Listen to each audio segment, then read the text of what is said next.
Happy Monday. Thank you for joining me for this week's Unlocking the Magic of Leadership. Now, this week we are going to be looking at leading with empathy. When we were thinking about the video last week, I mentioned that I think the reason why I had a child was because the universe is like, you really need to learn some empathy. We've been trying, you're not learning, so here's a kid, good luck. And I realized that I'm probably not the only person that has struggled with this concept of empathy. And so when we think about empathy, empathy isn't that I'm going to hear and agree with everything that you're saying. It's I'm going to hear and hold space for what you're saying. And as leaders, it's really important because you're probably going to have people on your team that you just click with and everything's well and y'all just get along and you would be BFFs if you weren't their leader. And then you probably have some people that you're like, well, if they called in to work today, I wouldn't be mad at it. And empathy allows us to meet those people that we connect with, but also to meet those people that maybe we struggle with that connection. And so when we're thinking through empathy, I want to offer 3 specific tips on how we can do that. The first is understanding that empathy does not equal agreement. There are people that I have very strong disagreements with. But I realized if I wanted to maintain these relationships, and not all relationships were maintained, but there were some relationships that were maintained with these disagreements, then it would help if I would understand where they were coming from. And so we would have conversations. And in that conversation, I wasn't trying to change their mind. Okay, sometimes I was trying to change their mind, but I went into it with, I wasn't trying to change their mind and just hearing their perspectives. Where are they coming from? So the very first tip is listen with empathy. As you're going through, again, you're not listening as to whether you agree or disagree. You're not listening to validate or argue your point. Instead, you're listening to understand. You're asking questions. You're being truly curious about what that looks like. So we can use a generational example. The first time that somebody called in for a mental health day, I did not have a lot of empathy for that. I was just astounded and had lots of feelings, not good feelings around that. And when they came into work, instead of 1, ignoring it, or 2, being snarky about it, I wanted to better understand it. So I asked, I said, you called in for a mental health day. You're not in trouble. I'm trying to understand. This is the first time that as a leader that this has happened. I'm curious, what does that look like?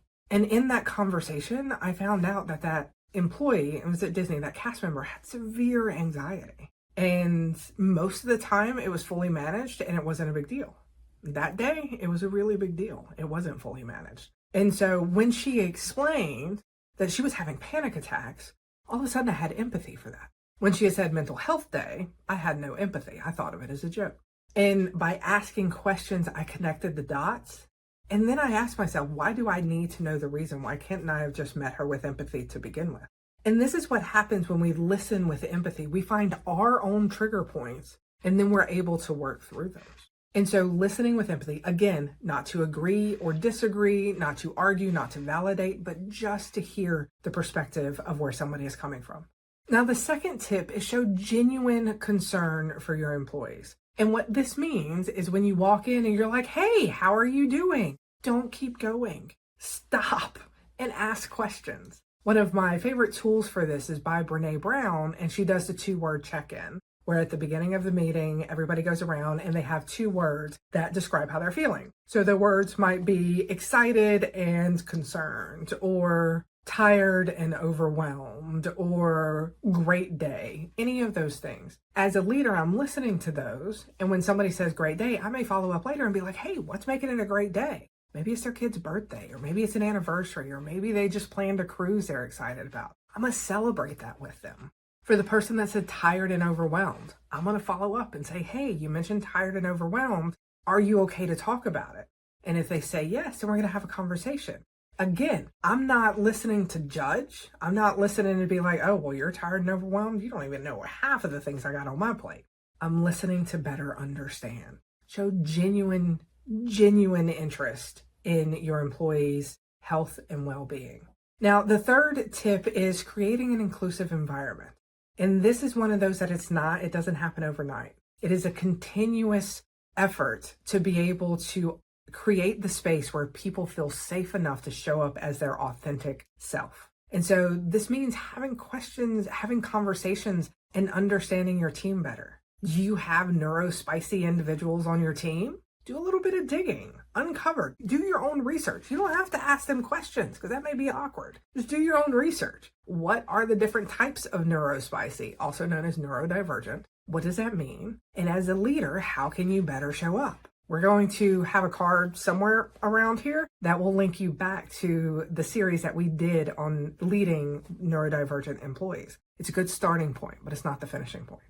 Other area is, do you have individuals on your team that are maybe different races or different genders or part of the LGBTQ community, and looking for those areas where they experience the world differently than you do, and then start learning about what those worlds may look like. Again, having conversations with them if they're open to it, but do your own research first. Join an employee resource group.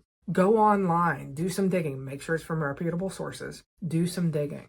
We never think about things that we never have to think about. What that means is we move through the world with our lens and we don't put on somebody else's lens unless we're intentional.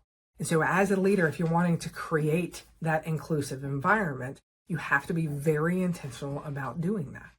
All right, that is it for this week. I say that's it. Those are 3 very big things. Start small, make the adjustments that make sense for you and your team. But the important part, ask the questions, be intentional.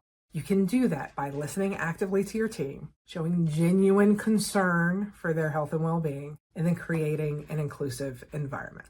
Thank you very much for joining me for this week's Unlocking the Magic of Leadership. Have an absolutely amazing week, and don't forget, as always, you got this. I'll see you next week.